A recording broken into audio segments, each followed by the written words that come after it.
সবাইকে প্রণাম, নমস্কার। সাপ্তাহিক কথামৃত পাঠের আয়োজনে সবাইকে স্বাগত জানাচ্ছি।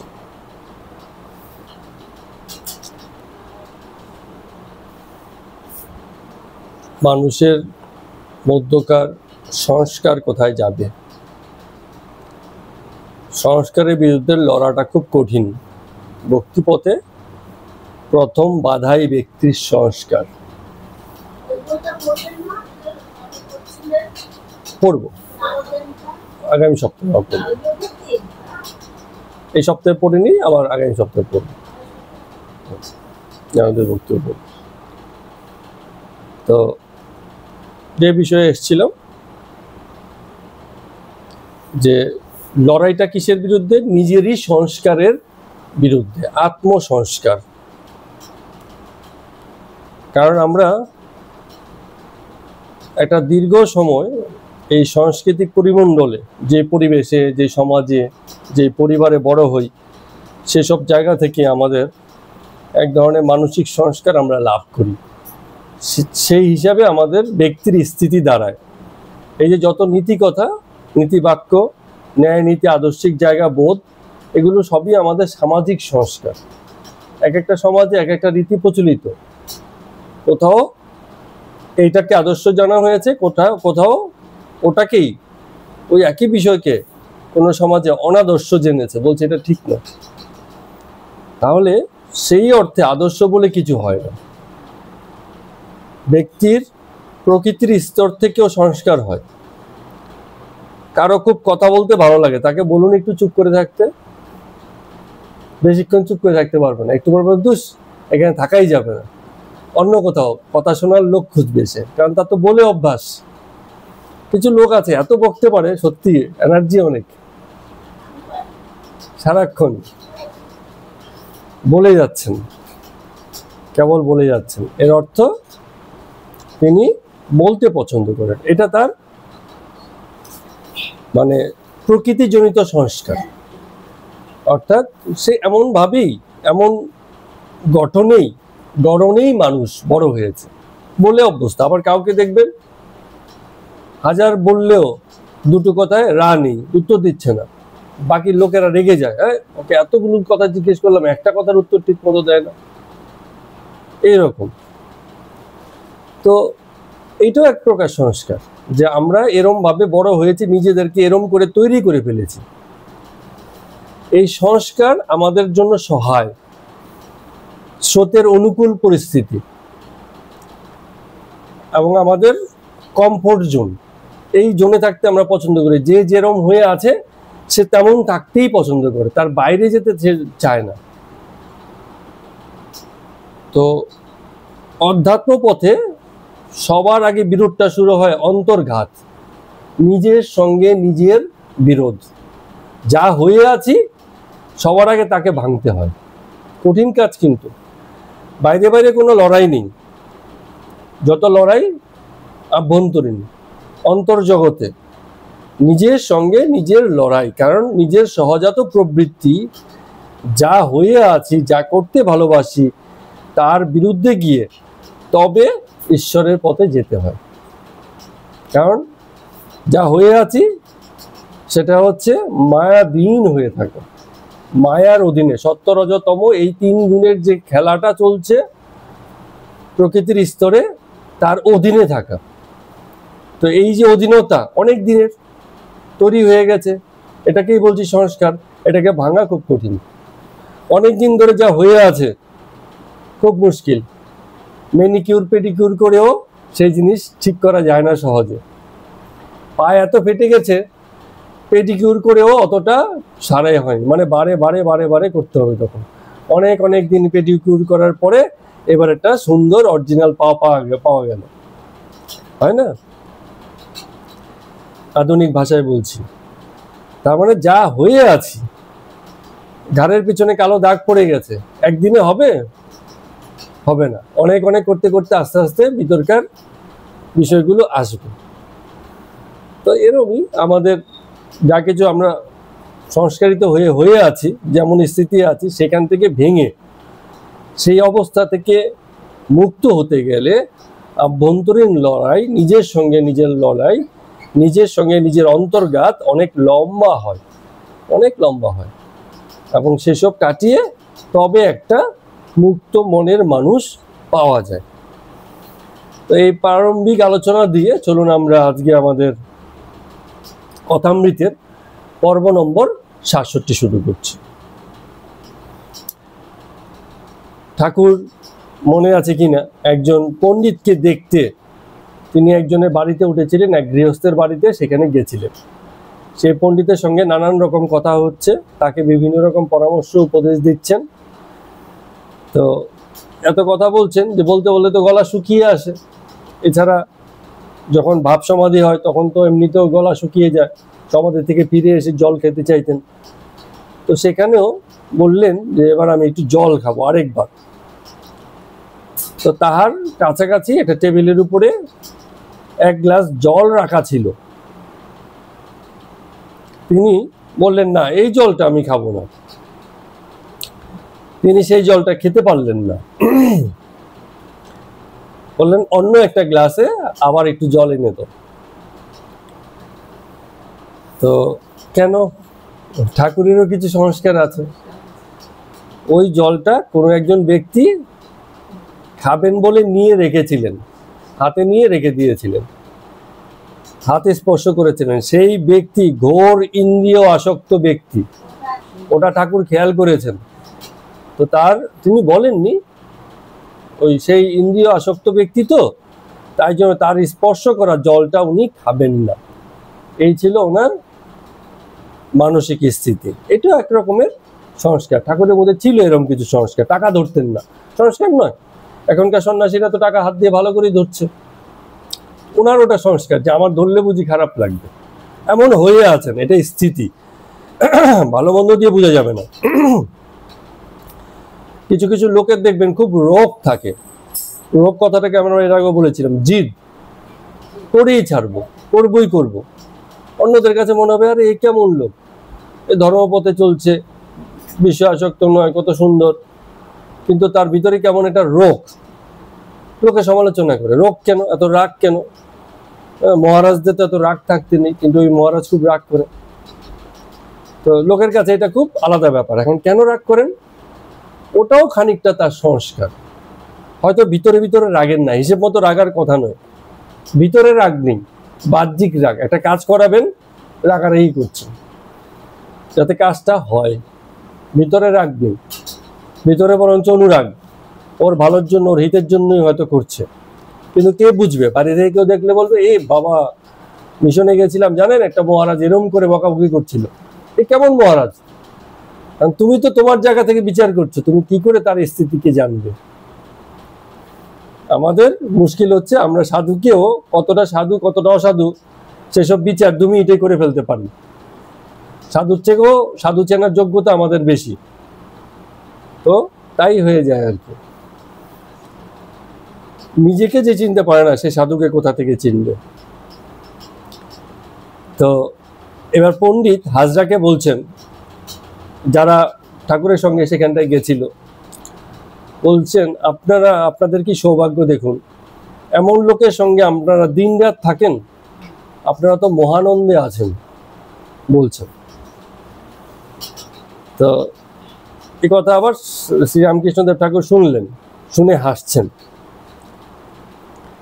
এসে বলছেন আমার আজকে খুব ভালো দিন, আজকে দ্বিতীয়ার চাঁদ দেখলাম।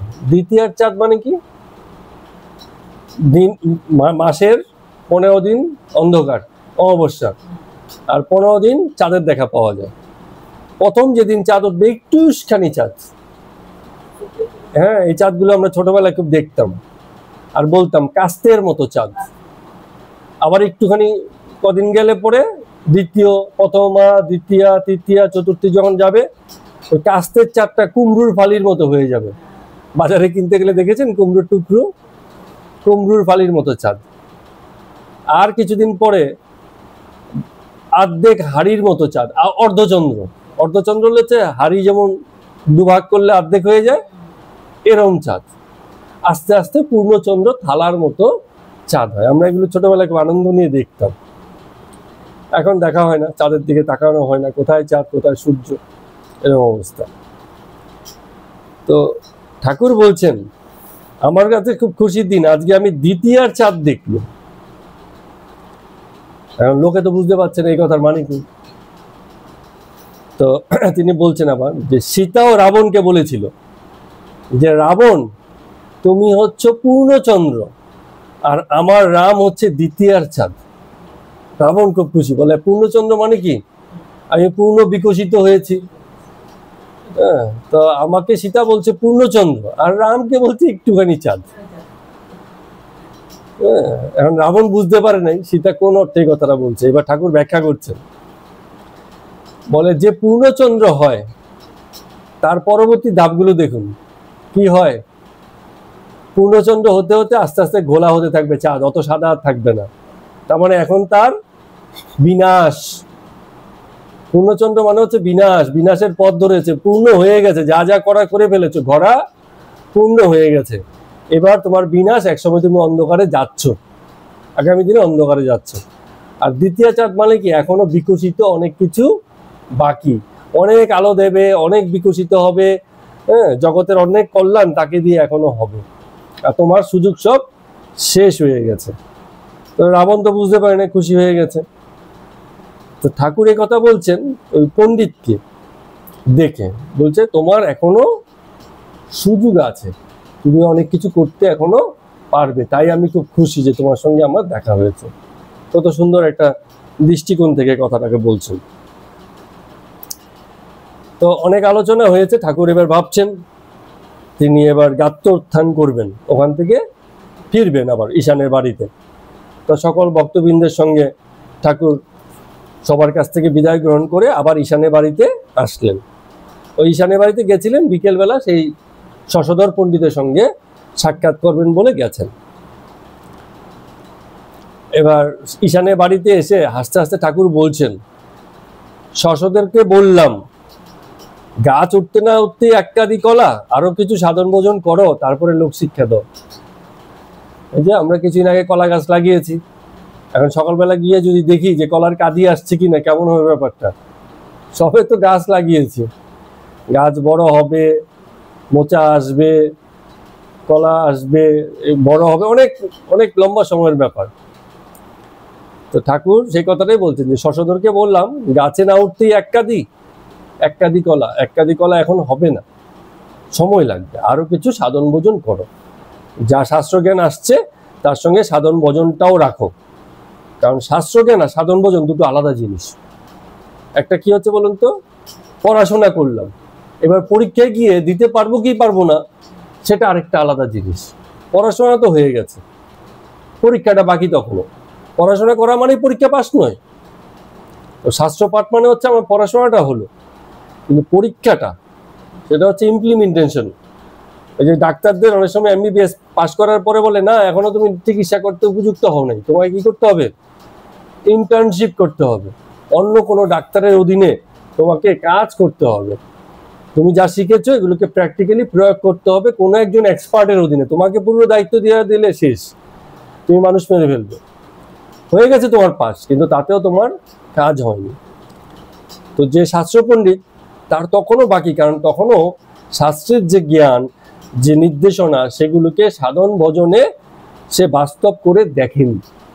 দেখলে পরে ঠিক আছে, এবার সাধু হওয়ার পথে এগুলো। জ্ঞানী আর সাধু দুটো আলাদা পর্যায়ে।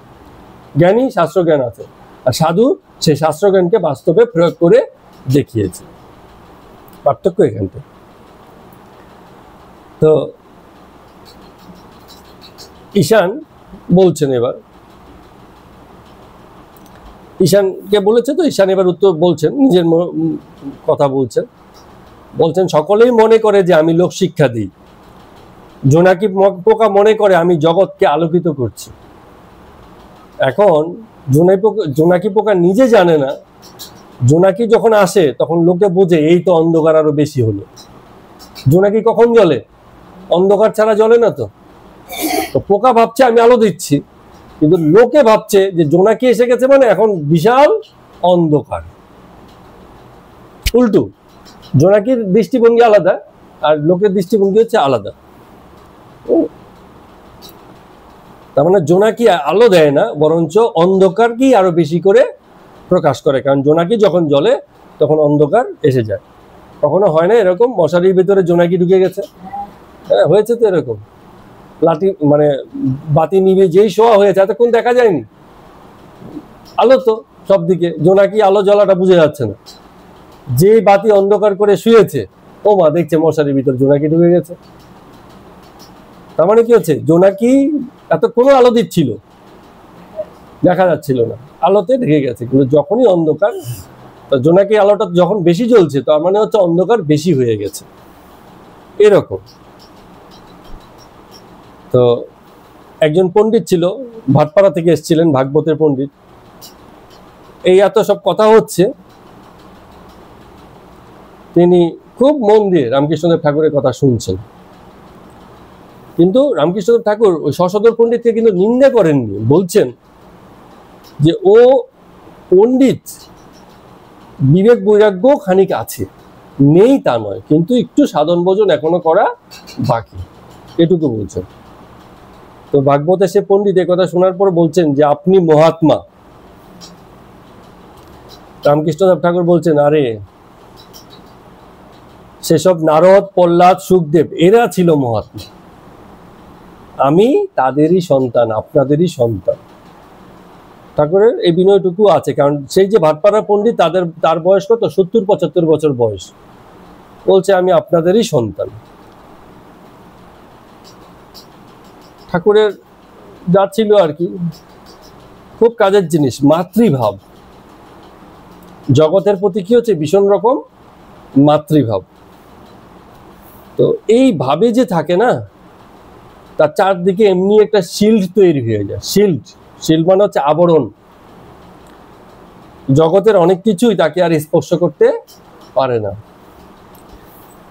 মানে জগৎকে দেখার ক্ষেত্রে যশোদা ভাব, আবার জগৎকে যে দেখছে সে যশোদা হয়ে দেখছে, দুই।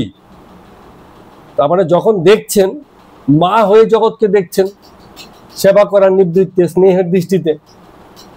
আবার জগৎকে দেখছেন কি হিসাবে, মা হিসাবে, নিজে সন্তান হয়ে। এগুলো আপনারাও বুঝতে পারছেন হয়তো খানিকটা। এক ধরনের শিল্ড তৈরি করে, আবরণ তৈরি করে, জগৎ বিষয়ে তখন আর ইনভলভমেন্টটা আসে না সেখান থেকে। জগতের সকলকে যদি মাতৃজ্ঞান করে, তাহলে কোনো নারীর প্রতি সেই রকম ভাবনা আসবে না।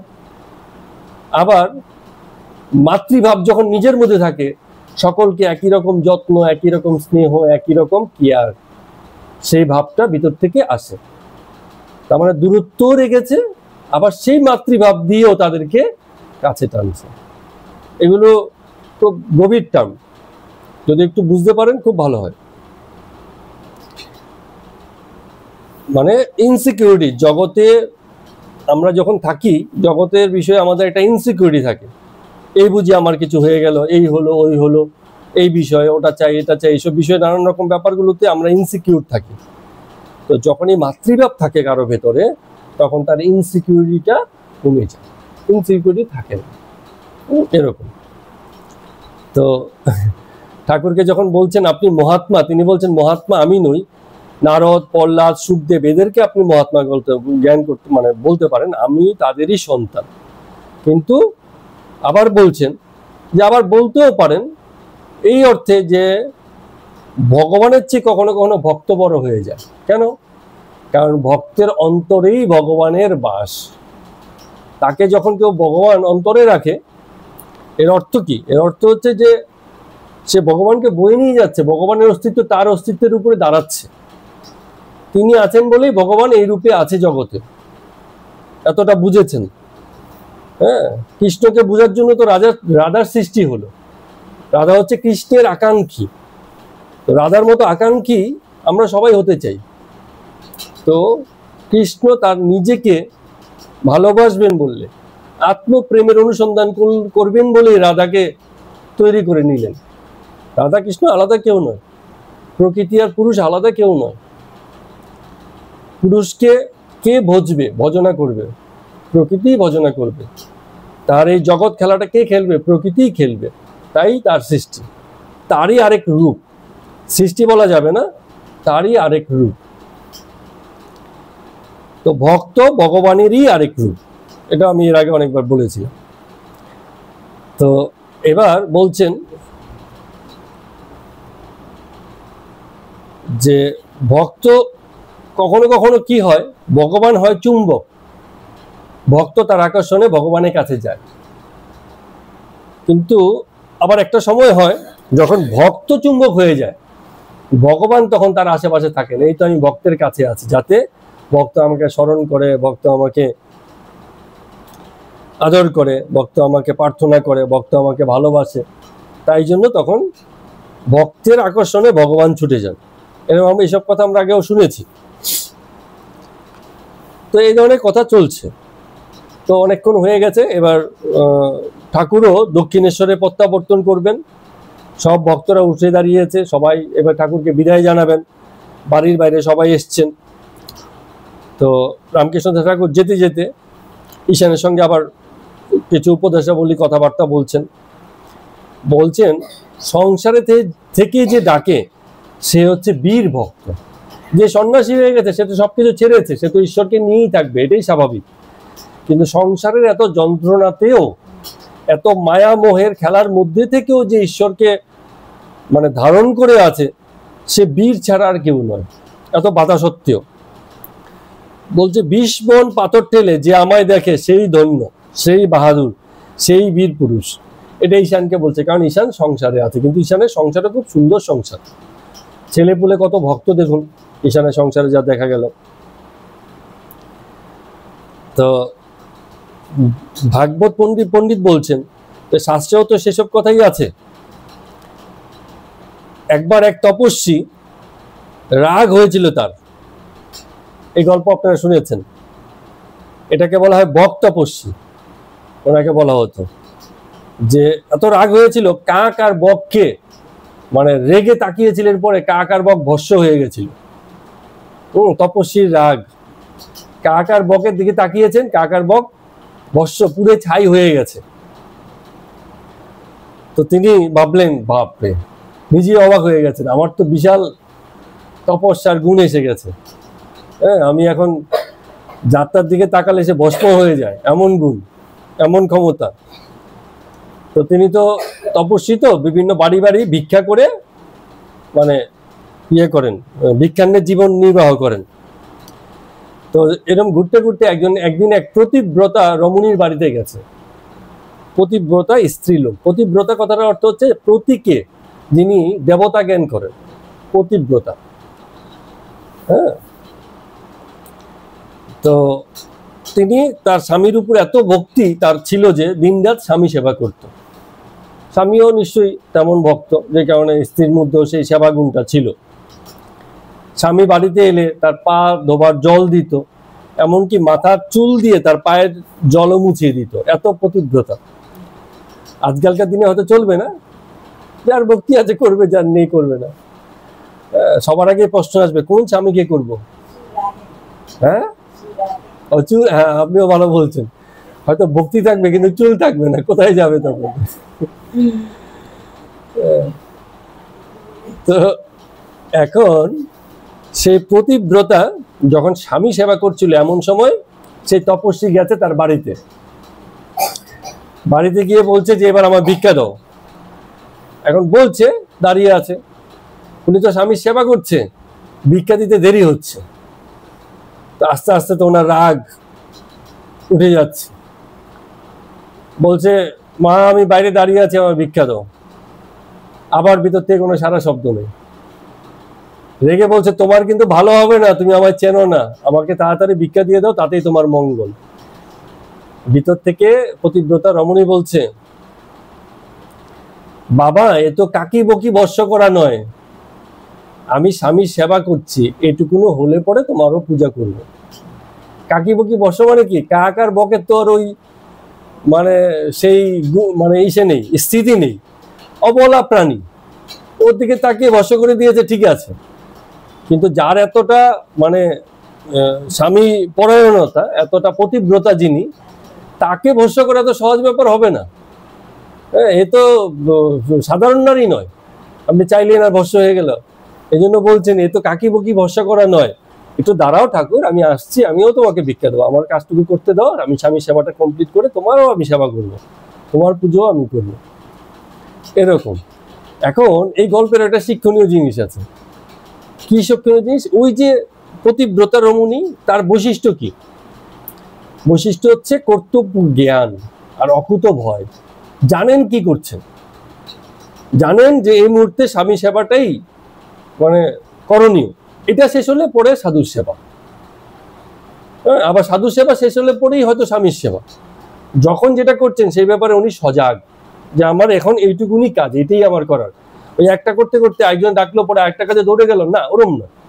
তার মানে তিনি ধীরচেতা, ভিতরে ভিতরে চেতনা রাখেন, জানেন কি করছেন, পরিষ্কার জ্ঞান আছে তার, কর্তব্য কর্মে স্থির, দ্বিধা নয়। সবচেয়ে বড় জিনিস, কি করছেন জানেন, কি বলছেন পরিষ্কার জানেন। আমরা অনেক সময় এই জিনিসটাই বুঝি না, কি করছি আর কি বলছি, কথা কাজ কোনোটার সাথে কোনোটার কোনো মিল নেই। নিজেই বলছি আরে কাজটা তো করা ঠিক হলো না, ভুল হলো, কি বললাম, আরে না ঠিক হয়নি, কথাটা এই হবে, মানে কেবল ঘুরে যায় কথা। তার মানে স্থির নয়, ধীরচেতা নয়। যিনি ধীরচেতা, কর্তব্য কর্মের বিষয়ে পূর্ণ জ্ঞান রাখেন, তিনি অবিচল থাকেন, যা করছেন পূর্ণ জ্ঞানে করছেন, তাকে মানে টলানো যায় না। এই গল্পে সেই শিক্ষাটা আছে।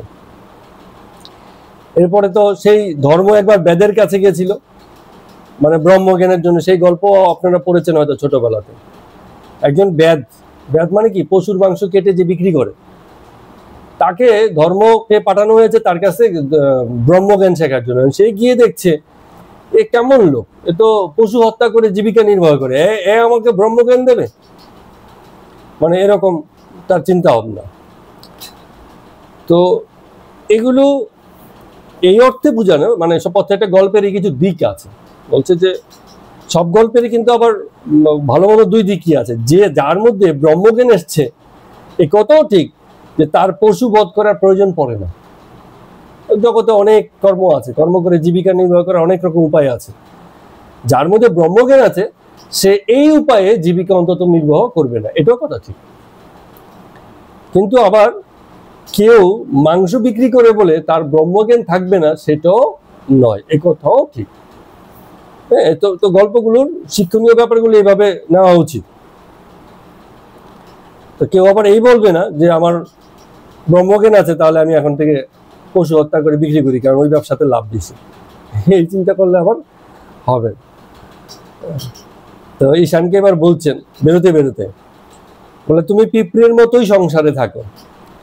ভালো কথা বলছে, এই সংসারে নিত্য অনিত্য মিলিয়ে মিশিয়ে আছে, পিঁপড়ের মতো থাকো। কারণ কি, পিঁপড়ে চিনি আর বালি যদি মেশানো থাকে, পিঁপড়ে কিন্তু চিনে কোনটা চিনি কোনটা বালি, সে মুখে করে চিনিটাকেই নিয়ে যাবে, বালিটাকে আর নেবে না।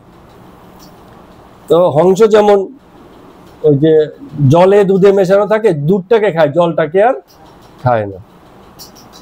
তো এই কথাটা বলছে, এই যে জলে দুধে মেশানো আছে, চিনি বালিতে মেশানো আছে, তার থেকে মূল রসটুকু টেনে নাও। সংসারে থাকো কিন্তু এই রসটুকু টেনে নিয়ে চলো, এতেই হবে। থাকো পান কৌটির মতো। পান কৌড়ি কি, ওই যে এক ধরনের হাঁসের মতো ছোট ছোট পাখি, জলে ভাসে। হ্যাঁ, আমাদের এখানেও দেখবেন কামাখ্যা মন্দিরের ভেতরে একটা পুকুর আছে, ওটার মধ্যে পান কৌড়ি দেখেছি আমি এককালে। আপনারা এখনো আছে কিনা জানি না, আছে না? হ্যাঁ, উল্টো দিকে, মন্দিরের উল্টো দিকে গেলে পরে একটা ভিতরে পুকুর আছে, সেখানটায় তো পান কৌড়ি আছে। ওদের গায়ে জল লাগে না, থাকে জলের মধ্যে, কিন্তু জল হাঁসের মতো। হ্যাঁ, আবার বলছে পাকাল মাছের মতো। পাকাল মাছ থাকে কাদার মধ্যে, কিন্তু কাদা থেকে তুলে দেখবেন চকচক গা, লাগে না। তো এরকম, অর্থাৎ সংসার মাত্রই তো গোলমাল। কিন্তু ঠাকুর বলছেন দেখো, গোলমাল কথাটার ভিতরে গোলও আছে মালও আছে। মাল তো ভালো জিনিস, মালটুকু নাও, গোলটুকু ছেড়ে দাও। সংসার মানে গোলমাল, গোলটাকে ছেড়ে দিয়ে মালটাকে নিয়ে নাও। এসব বলতে বলতে ঠাকুর দক্ষিণেশ্বরে যাবেন বলে দেখুন কত সুন্দর সুন্দর কথা। এবার আসুন আমরা আরেক দিনের কথা বলছি। এই যে যে ভদ্রলোকের সঙ্গে আলাপ করে গেলেন শশধর পণ্ডিত, দিন 7 মধ্যে এই শশধর পণ্ডিত আবার ঠাকুরের সঙ্গে দেখা করতে গেলেন দক্ষিণেশ্বরে। সেই কথা হচ্ছে, মানে ওই 7 দিনের মধ্যে 30শে জুন সোমবার করে রথযাত্রার পরে 5-7 দিন পরে আবার উনি গেলেন দক্ষিণেশ্বরে দেখা করবেন বলে। তো সেদিন যথারীতি রামকৃষ্ণদেব ঠাকুর ভক্ত সঙ্গে তার যে ঘর আছে সেই ঘরে বসে আছেন, মেঝেতে মাদুর পাতা, কেউ কেউ মাদুরের উপরে বসা, কিছু ভক্ত সেই জায়গা পায়নি, মেঝের উপরেই বসে আছে, অত বাজ বিচার নেই। মাস্টার মশাই আছে, হরিশ, লাটু, হাজরা, মণি, মল্লিক, অনেক ভক্ত এসছেন। তো ঠাকুর এ কথা সে কথা বলছেন, নানান কথা। এবং সেদিনকে বিশেষ করে সেই ভদ্রলোক শশধর পণ্ডিত তিনিও আছেন। তো তাকে দেখেও আরো 2-4 কথা হচ্ছে। ঠাকুর বলছেন যাহারই নিত্য তাহারই লীলা। ঠাকুর বলছেন, এই কথা আগেও বলেছেন। নিত্য মানে কি? ঈশ্বর স্বরূপ। আমরা জগতে আছি, খুঁজতে খুঁজতে খুঁজতে খুঁজতে নিত্য কোথায় পাবো এই করতে করতে আমরা নিত্যের কাছে গেলাম। আর নিত্যের কাছে গিয়ে দেখছি এই যে জগৎ, যেখান থেকে এসে নিত্যকে খুঁজলাম বা যেটাকে ছেড়ে নিত্যকে খুঁজলাম, সে তো তিনিই জগৎ হয়ে আছেন। তার মানে জগতের যে লীলা এতদিন ভেবেছি ওটা মায়ার খেলা, আমাকে আঁকড়ে রেখেছে, সেখান থেকে বেরিয়ে গিয়ে ঈশ্বরের কাছে গেলাম। ঈশ্বরের কাছে গিয়ে দেখছি এই খেলা তো তিনিই খেলছে। ও মা, কাকে ছেড়ে এলাম?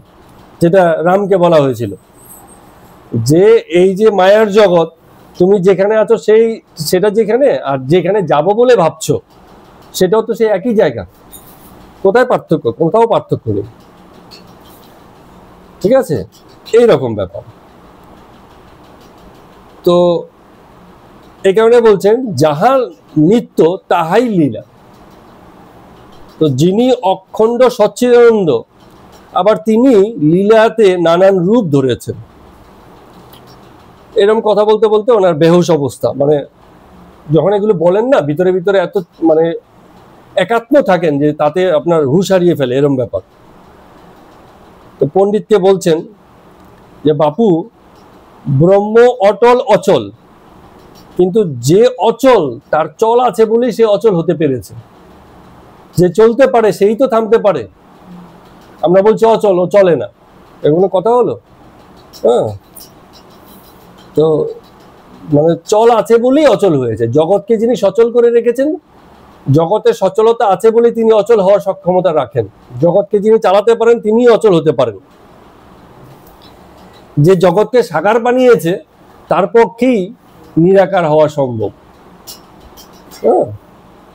জগতে এত বিকার, বিকৃতি, পরিবর্তন, এত কিছু ঘটছে বলে তিনি অপরিবর্তিত থাকতে পারেন। যে এত কিছু যেখানে ঘটে তার বিপরীত রূপে তিনি অপরিবর্তিত হিসেবেও থাকেন, কারণ সবই তিনি। জগতেও তিনি, জগতের বাইরেও তিনি। জগতের বাইরে আর কোথায় যাব? সবই তো তিনি, তার বাইরে আর কিছু নেই। তো এইসব কথা যখন ঠাকুর বলছেন না, ভিতরে ভিতরে প্রেম উন্মাদ হয়ে যাচ্ছেন, পাগলের মতো ভাব করছেন, কিরম যেন অস্থির অস্থির করছেন। তো এই অস্থিরতা কমানোর জন্য আস্তে আস্তে একটা দুটো করে গান গাইছেন। কি গান গাইছেন? গানের কথাগুলো খুব গুরুত্বপূর্ণ। এক জায়গাতে গাইছেন, কে জানে কালী কেমন, স্বরদর্শনে পায় না দর্শন। স্বরদর্শন দিয়ে কালীকে দেখা যায় না। ব্যক্তির অনুভব উপলব্ধি লাগবে, আকাঙ্ক্ষা লাগবে, মাতৃজ্ঞান লাগবে, মা বলে তাকে স্বীকার করতে হবে, সমর্পণ লাগবে, তবে গিয়ে কালীকে দেখা যাবে। স্বরদর্শনে পাওয়া যাবে না। এক জায়গাতে গাইছেন, মা কি এমনি মায়ের মেয়ে, যার নাম জপিয়ে মহেশ বাঁচেন হলাহল খাইয়ে। হলাহল, ওই যে শিব কি করেছিল, সমুদ্রের মন্থন করতে গিয়ে সেই বিষ খেয়ে নিয়েছিল, আকণ্ঠ নীল হয়ে গেছে, এই জন্য তাকে বলা হচ্ছে নীলকণ্ঠ।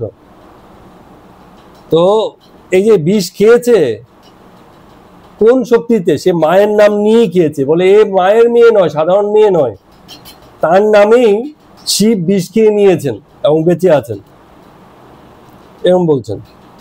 এবার বলছেন, মা কি শুধুই শিবের সতী, যারে কালের কাল করে প্রণতি। আমরা তো তাকে ক্ষুদ্র রূপে দেখি, বলে শিবের স্ত্রী হচ্ছে কালী, এইটুকু। আরে এইটুকু নয়, এই মহাকাল তাকে প্রণাম করে, তিনি তেমন।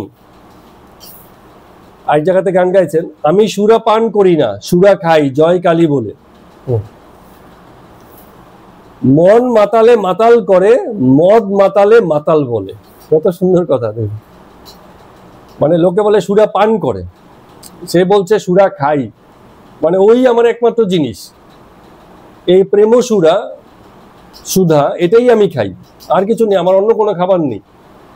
শুধু পান করি না, আমি এটা খাই জয়কালী বলে। এবং কে কি হয়, আমার মন আমাকে মাতাল করে দেয়। আর আমাকে দেখে যে মদ খেয়ে মাতাল হয়, সে বলছে ও বেটা মাতাল। হ্যাঁ, মানে মদ মাতালে বলছে মন যে মাতাল হয়েছে যার, তাকে বলছে ও মাতাল। এরকম অবস্থা। জগতের লোক তাকে বলছে মাতাল, পাগল। হ্যাঁ, এরকম অবস্থা। কিন্তু সে তো মানে সেই অমৃত সুরা পান করে তবে মাতাল হয়ে গেছে। এক জায়গাতে আরেকটা গান গাইছেন, অভয় পদে প্রাণ সপেছি, আমি কি যমের ভয় রেখেছি। যমের ভয় কেটে যায়, অত ভয় ফয় তখন আর থাকে না। আরেক জায়গাতে গান করছেন, কালী নাম কল্পতরু হৃদয়ে রোপণ করেছি, এবার সমন এলে হৃদয় খুলে দেখাবো, তাই বসে আছি। রাজার সমন এলে হৃদয় খুলে দেখাবো, যে কালী নাম ভেতরে আছে। এরপরে কথাগুলো আরো সুন্দর, দেহের মধ্যে স্বজন কুজন, তাদের ঘরে দূর করেছি। স্বজন কুজন, স্বর ঋতু রিপু, এগুলোকে মানে দূর করেছে। রামপ্রসাদ বলে দুর্গা বলে যাত্রা করে বসে আছে। এই লাস্টের কথাটা খুব সুন্দর। মানে মানুষ হয় না, বেরোনোর সময় কি হয়, বাড়ি থেকে দুর্গা দুর্গা বলে বেরোয়, হয়তো এরকম। তার মানে যাত্রার কালে লোকে বলে দুর্গা করে, দুর্গার নাম নিয়ে বেরোনো। রামপ্রসাদ বলে দুর্গা বলে যাত্রা করে বসে আছে। কেন এই কথার মানে কি? কোথায় যাব, সব তো আপনাতেই আছে। এই যে কথাটা বলছে, স্বজন কুজন সব বার করে দিয়েছি তো, এখন আর বাইরে কিছু খুঁজতে যাওয়ার নেই। ফলে দুর্গা বলে নাম নিয়ে যাত্রা করব বলে নিজেই বসে আছে, আর কোথাও যাওয়ার নেই, যাওয়ার পথ বন্ধ হয়ে গেছে। গভীর। এরপরে একটা গানে গাইছেন, আপনাকে আপনি থেকো মন, যেও না কো কারো ঘরে। মানে মন তুমি তোমার মধ্যে থাকো, কারো ঘরে যেও না। যা চাবি তাই বসে পাবি, খোঁজো নিজ অন্তপুরে। কোথায় যাবে, যাই চাইবে তাই পাবে, নিজের অন্তপুরে, নিজের অন্তরেই সেই খোঁজটা করতে হবে। পণ্ডিতকে এইসব গানগুলো বলছেন, খুব অর্থপূর্ণ গান।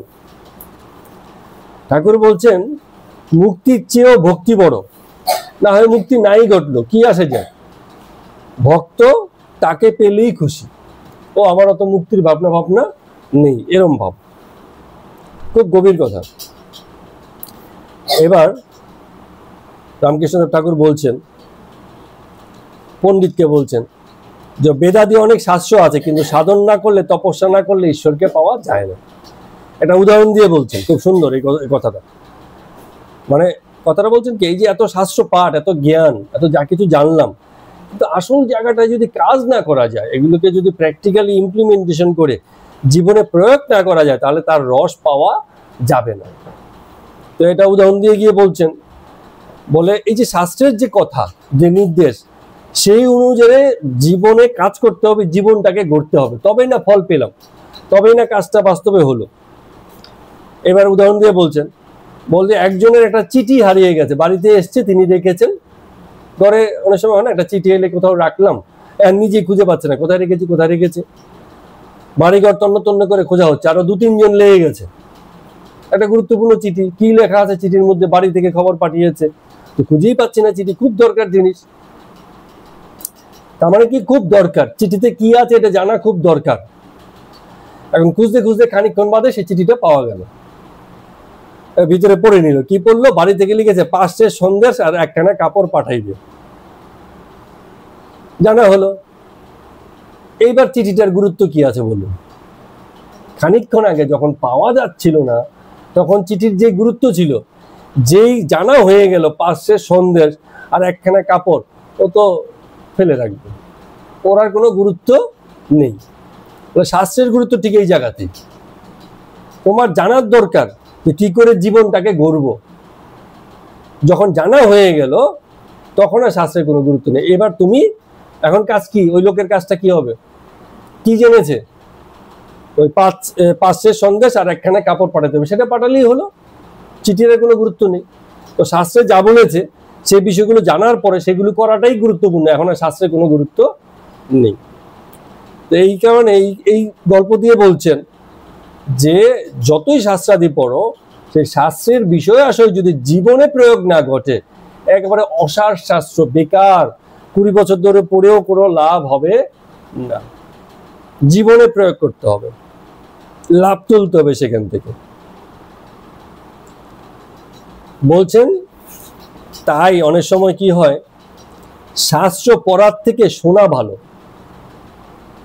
পড়লে আরো ভুলে যায় লোকে, শুনলে তাও কিছু মাথার মধ্যে থাকে। আবার শোনার চেয়ে দেখা ভালো। যখন শাস্ত্রের একটা বিষয় গুরুদেব নিজের জীবনে প্রয়োগ করে দেখান, তখন হ্যাঁ ঠিক আছে। যেমন ধরুন আমরা তো সন্ন্যাস নিয়ে অনেক কথা বলি, ঠিক আছে, একজন সন্ন্যাসী যদি আমাদের সামনে থাকতো তাহলে এত কথা আমাদের লাগতো না, আমি ওনাকে দেখলে বুঝতে পারতাম হ্যাঁ এই হচ্ছে সন্ন্যাস, সহজ হয়ে যেত জিনিসগুলো। এখন এমন জিনিস বলছি যেটা আমাদের সামনে নেই। বলছি বরফ খুব ঠান্ডা হয়, বরফ দেখতে খুব সাদা হয়, হ্যাঁ এটা তো বলা হচ্ছে, কিন্তু কিছু না করে যদি এক বাটি বরফ এনে রেখে দেওয়া যায় তো আমার বলার কোনো দরকার ছিল, হয়ে যেত, দেখে নিতাম। ওই কথাটাই বলছে যে যদি মানে সেই জিনিসটা করা হয়, দেখা হয়, তাহলে এটা আরো বেশি ভালো হয়। আর এসব করলে কি হয়, শাস্ত্রের মধ্যে কিছু প্রয়োজনীয় কিছু অপ্রয়োজনীয় বিষয় থাকে, যেটাকে আগে বলছিল কিছু আগামাথা থাকে। আগামাথা মানে কি, কিছু শুরু হয় কিছু শেষ হয়, কিন্তু নিতে হয় মধ্যভাগটুকু। বলে যে ব্যবহার করে সে ষাটটাকে ব্যবহার করে, অষাটটাকে ছেড়ে দেয়।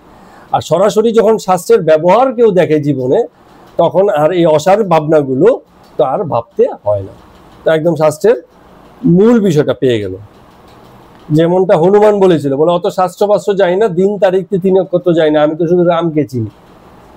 এই তিথি নক্ষত্র মানুষের জন্য, হনুমানের জন্য শুধু রাম, রামকে চিনি, রাম ছাড়া কিছু জানি না। তো বলছে শোনার চেয়ে দেখা ভালো, কারণ দেখলে সব সন্দেহ দূর হয়ে যায়। এখন আবার গল্প করে বলছেন, বলে পাজিতে লিখে রেখেছে বিষ আরা জল। পাজি কি, ওই যে যেখানে ধর্মীয় পঞ্জিকা মানে নির্দেশাবলী থাকে, পাজিতে লিখেছে বিষ আরা জল, পুরো পাজিকে চিপকালেও এক ফোঁটা জল পড়ে না। তো লাভ কি, বিষ আরা জল তো লেখাই আছে, তাহলে জলটাই মানে খুঁজতে হবে, পাজির লেখার কোনো গুরুত্ব নেই। তো শাস্ত্রাদি নিয়ে বিচার আচার কতদিন চলবে, যতদিন জ্ঞানের পর্যায়ে ঈশ্বরের সাক্ষাৎকার হয় না, জীবনে সেই জিনিসগুলোর বাস্তবায়ন হয় না। ভ্রমর যতক্ষণ ফুলে না বসে ততক্ষণ গুনগুন গুনগুন করে, যে ফুলে বসে গেল চুপ। হ্যাঁ, তো যখন এই শাস্ত্রের বিষয় আসে তর্কাদি, আমার শাস্ত্র ভালো, এই শাস্ত্র ভালো, শাস্ত্রে এই লেখা, শাস্ত্রে ওই লেখা, নিয়ে অনেক তর্কতর্কি হয়। আর যে ওটাকে বাস্তবে ব্যবহার করে সে আর তর্কাতর্কির মধ্যে যায় না, বলে ও বাবা ওই তর্কাতর্কি করে কি হবে, আমি তো এইমাত্রই করে এলাম শাস্ত্রের বিষয়, আমার জীবনে প্রতি মুহূর্তেই সেসব বিষয় চলে। ঈশ্বর ভাবনা 24 ঘন্টার ব্যাপার। বলছে হ্যাঁ নাম নিতে হবে, সব কাজ থেকে বিরত হয়ে। আমি বলে সব কাজ বিরত হবো কি, আমি তো আছি এর মধ্যে। বিরত হলে একেই ছাড়তে হয়, ঈশ্বর ভাবনাই ছাড়তে হয়। তো ভাবনা সর্বক্ষণের, আর কি থাকবে। তো এবার সেই ভক্ত জিজ্ঞেস করছেন, আচ্ছা ঠাকুর আমায় বলুন তো, ঈশ্বর দর্শনের পরে কি শরীর থাকে? এই কথা ঠাকুর অনেকবার বলেছেন। বলে কারো কারো থাকে কর্ম করার জন্য, লোকশিক্ষার জন্য, তখন একবার তাকে দেখে নিলে তখন কিছু কিছু লোকশিক্ষা ব্যাপার এসে যায়, মনে হয় কেউ কেউ আছে কৃপা করে আবার জগৎকে কিছু শেখাতে চায়। বলে যার কাম ক্রমাদি সব দগ্ধ হয়ে গেছে তার শরীরটা মাত্র থাকে, এর বেশি কিছু থাকে না। তো ঠাকুর বলছেন যে প্রথমে নীতি বিচার, এই শাস্ত্র করে, শাস্ত্র পাঠ করে, এটা নয় ওটা নয়, জগতের বিষয় নয়, কামিনী কাঞ্চন নয়, দেহবোধ নয়, এসব বিচার করে করে করে করে যেই সচ্চিদানন্দে পৌঁছানো গেল, সচ্চিদানন্দে পৌঁছে গিয়ে দেখছে যে এই সচ্চিদানন্দই জীব জগৎ চতুর্বিংশতি তত্ত্ব হয়েছে। প্রথমে বলেছিল জীব জগৎ চতুর্বিংশতি তত্ত্ব তিনি নন। যেমন সেদিনকে খুব একটা মজার জিনিস দেখেছি আমি, স্বামী তুলিকানন্দ মহারাজজি একটা জায়গাতে বলছেন যে জগৎই ঈশ্বরের একমাত্র প্রত্যক্ষ দর্শন। কারণ আপনি জগতের বাইরে কিছু দেখতে পাবেন না। কে বলছে ঈশ্বরকে আলাদা করে কিছু দেখতে পাওয়া যায়? জগতেই দেখতে পাওয়া যায়, কারণ ঈশ্বর জগৎ রূপেই প্রতিভাত, প্রকাশিত। তাহলে জগতেই আপনি তাকে দেখতে পাবেন। একজন তার কমেন্টসে লিখেছে, কোনো একজন মুসলিম বলে, এইসব কথা শুধু আপনাদের জন্য, আমাদের জন্য নয়। কারণ তারা সবসময় ভাবে যে তাদের আল্লাহ বুঝি চিরকাল নিরাকার। হ্যাঁ, এখন আমরা এত বিচার করেছি এই সাকার নিরাকার নিয়ে, যে এই সাকার কি নিরাকার কি, এই বিষয়গুলো, জগৎ কি, ঈশ্বর তত্ত্ব কি, মানুষ কি, তার স্বরূপ কি, এত বিচার হিসাব করে দেখুন, মানে ভরপুর বিচার হয়েছে। যারা শুরু থেকে আছেন, আপনি তো অনেকদিন, এই তো কথা, এই নিয়েই তো কথা, কত কথা, এ মানে ঘষতে ঘষতে যেন ক্ষয় হয়ে গেছে এরম ব্যাপার। আর ওরা তো ধরে বসে আছে নিরাকার, মানে আকার নেই। এই নিরাকারেও যে বিশ্লেষণ হতে পারে, তারও যে বিচার হতে পারে, সেসব তো আর হয়নি। তাহলে আকার নেই জেনে বসে আছে। আবার এর মধ্যে বিভিন্ন, মানে ওই যে বলে না, পাখি উঠতে উঠতে একসময় গিয়ে কোথাও না কোথাও বসে, এরকম জায়গায় জায়গায় বসে আছে, ভেবে রেখেছে নিরাকার, কিন্তু জায়গায় জায়গায় জায়গায় গিয়ে বসে বসে তাকে সাকার বানিয়ে বসে আছে। তো তাদের ক্ষেত্রে আর কি বলা যাবে? ভাবনার সীমাবদ্ধতা, সেই একই ঈশ্বর, তাদের আল্লাহ বলে কিছু নেই। তারা যেমন ভেবেছে, বলে না যে ভক্তের ঈশ্বর ভক্তের মতোই। ভক্ত যেমন, যে যেমন ভাবে ভাবে তার ঈশ্বর তেমনই। যদি বলে নিরাকার, যদি বলে বদ্ধ করে আছে, যদি বলে মাটির নিচে আছে, যদি বলে পাথরের মধ্যে আছে, যে যেরম ভাববে তার ঈশ্বর তেরম ভাবেই আছে।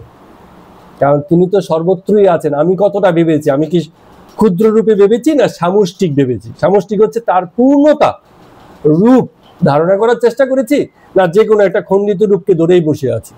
যদি খণ্ডিত রূপকে ধরে বসে থাকে, তাই তার ঈশ্বর, সে ওভাবেই দেখেছে তাকে। আর যে সমষ্টিকে দেখার চেষ্টা করেছে, সে এই সার্বজনীনতাটাকে টের পাবে, সে দেখবে জগতের সর্বত্রই তার দেখে, জগতের বাইরেও তিনিই আছেন, জগতেও তিনিই আছেন। আর না হলে কেউ আংশিক দর্শন যাদের আছে, তারা ভাবে জগৎ এক, আর তার বাইরে গিয়ে কোথাও আরেকজন কিছু আছে, সে আরেক, তাকে বলছে ঈশ্বর। এই দ্বন্দ্ব তৈরি করে দিল, দুই হয়ে গেল। দুই হওয়ার উপায় নেই, একই আছেন। এখানে ঠাকুর বলছেন যে মাখন যখন তোলা হয়, তখন তার দুধ থেকেই হয়।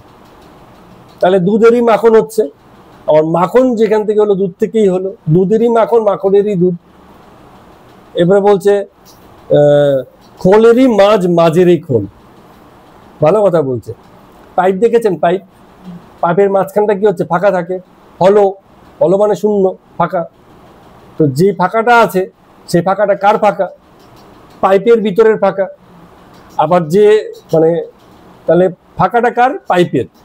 আবার পাইপটা যে আছে, পাইপটা কখন পাইপ হয়েছে? যখন তার ভিতরটা ফাঁকা হয়েছে।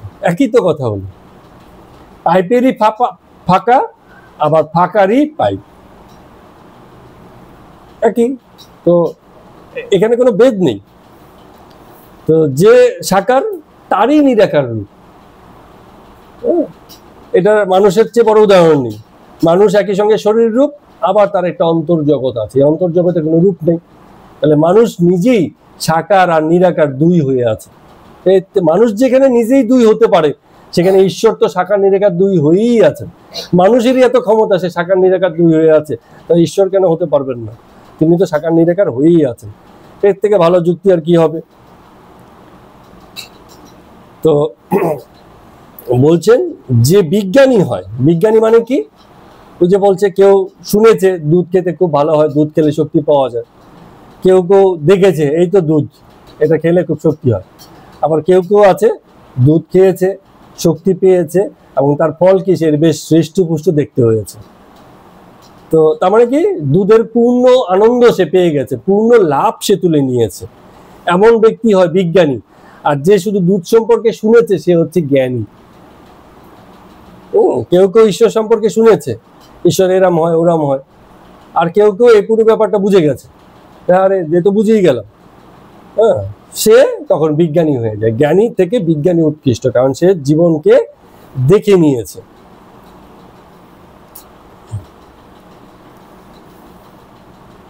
তো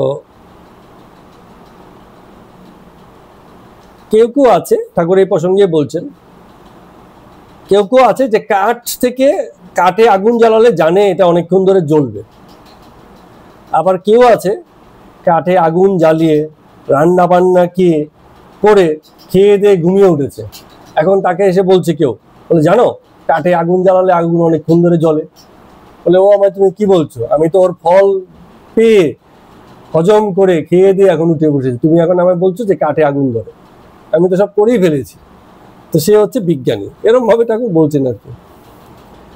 তো একবার ঠাকুর কৃষ্ণকিশোরের বাড়িতে যেতেন আগে, প্রায় কৃষ্ণকিশোরের কথা মনে আছে কিনা। তো কৃষ্ণকিশোর একদিন বলছে, এই তুমি ঠাকুর তোমার সবকিছু ঠিক নেই, তুমি কেমন লোক, তুমি নেশা করো, পান খাও। ঠাকুর পান খেতেন তো, বলে তুমি কেমন লোক, তুমি পান খাও।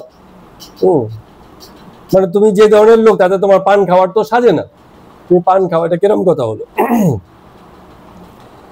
এখন ঠাকুরও তো কম নয়, বলে পান খেয়েছি, বেশ করেছি। বলে তুই আমায় জানিস, আমি হাজারো মেয়ের মধ্যে ন্যাংটো হয়ে নাচবো, তুই আমায় চিনিস? হ্যাঁ। তো এবার কৃষ্ণকিশোরের পরিবার মনে হচ্ছে বাড়ির লোক ধমকাতে লাগলো, বলে তুমি জানো কাকে কি বলছো, এ তো সিদ্ধ মানে হচ্ছে যে সবকিছু পার করে গেছে, তার ক্ষেত্রে আর কোনো বাধা নেই, সে পান খেতে পারে কিন্তু নেশায় পান খায় না, বা যদি নেশায়ও খায় সে তো শরীরই পর্যায়ের নেশা, যার জগৎময়ী মানে কালী ভাবনা, মা ভাবনা, যে পূর্ণ সময়ই মাতৃরূপে থাকে, এই একটু একটু দৈহিক নেশা, দৈহিক খাবারের নিবৃত্তি, ভালো একটা পোশাক পরলে আনন্দ পেলো, একটুখানি লুচি খেলো কি মনটা খুশি হলো, এইসবে তাতে কিছু যায় আসে না। এতটা সিদ্ধাই, এতটা মানে তার প্রতিষ্ঠা, যে ছোট ছোট অপ্রতিষ্ঠা দিয়ে তাকে বিচার করা যাবে না। মানে বলছেন যার মানে অন্তর নির্মল, তার গায়ের ময়লা ও দেখলে কাজ হবে না। হ্যাঁ, আবার কারো কারো তো গায়ের মানে গা দেখতে খুব নির্মল মনে হয়, গায়ে কোনো ময়লা নেই, তাহলে তার কি অন্তর নির্মল? আসল উদ্দেশ্য হচ্ছে অন্তর শুদ্ধি, অন্তর নির্মল হওয়া। যার অন্তর নির্মল হয়েছে, তার গায়ে ময়লা আছে কিনা সেসব দেখে লাভ নেই। ঠাকুর এত করে বুঝাচ্ছে, এত করে বলছেন, যদি আমাদেরও কিছু চেতনা আসে তবে খুব ভালো হয়। আজকের মতো কথামৃত পাঠ আমরা এখানেই শেষ করব। সবাইকে প্রণাম এবং নমস্কার।